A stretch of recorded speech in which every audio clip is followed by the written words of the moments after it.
25 years, that's how long ACA's been around, but C-SPAN's been around a little bit longer. Peter, why don't you tell us about your experience here working with ACA over the last 25 years?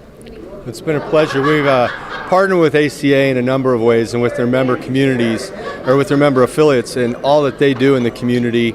They're terrific supporters of C-SPAN, and that they carry our channels and pay that license fee that makes it available. So when we say that C-SPAN is a public service to the cable industry, it's thanks to the member companies who support C-SPAN through carriage fees and bandwidth and make us available in their communities. And almost 40 years into the history of C-SPAN, there's maybe been never a more important time for the kind of access that we give to government. There's so much going on in the media world and so much discussion about media and how social media is influencing it all.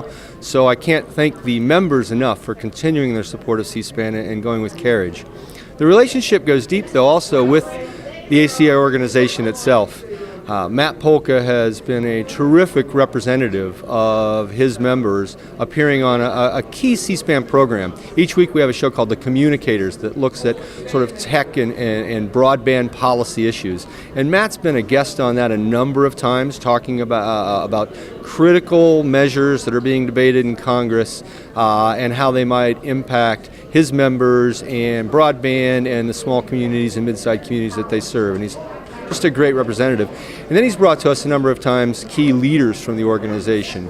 Bob Gessner and Tom Larson and others have appeared on the program. And that partnership where we know what they're going to represent and they come on and do it so well is terrific and an important contributor to that program. I understand you have some new things coming out with C-SPAN.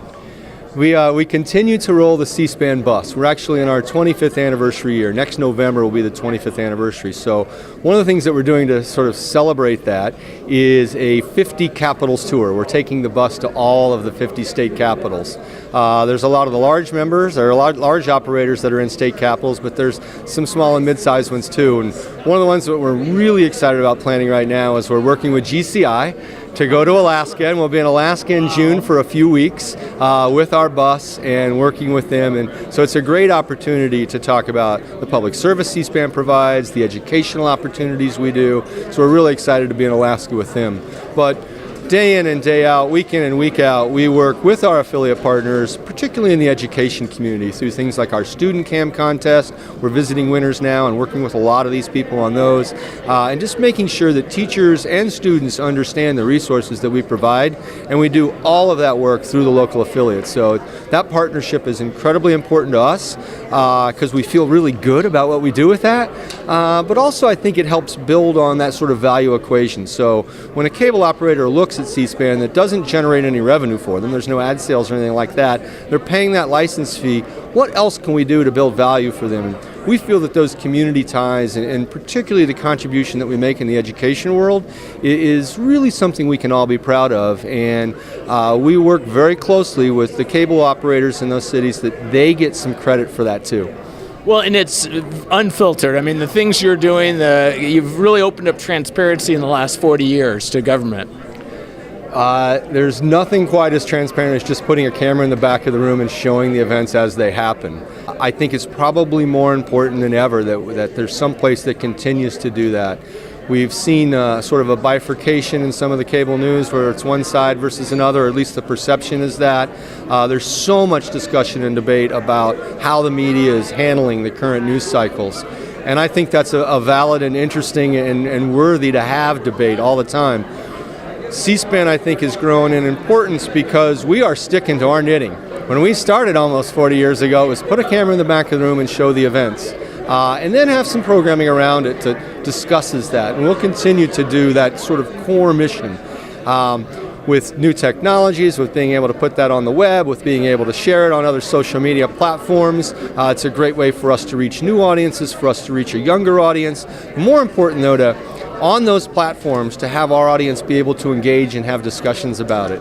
And our discussions are pretty balanced, they're pretty interesting, so it's a great time to be C-SPAN and to be doing what we do, and it's particularly heartening to see so many younger people recognizing it and really appreciating that they get to think for themselves. They recognize that transparency. They're very glad to have access to the people that are making news in a very unfiltered way. They get that, and that's really exciting for us. Well, I know a lot of the independent operators here have done things at the local level to increase transparency. Is that part of your, kind of affiliate program, helping them help their communities?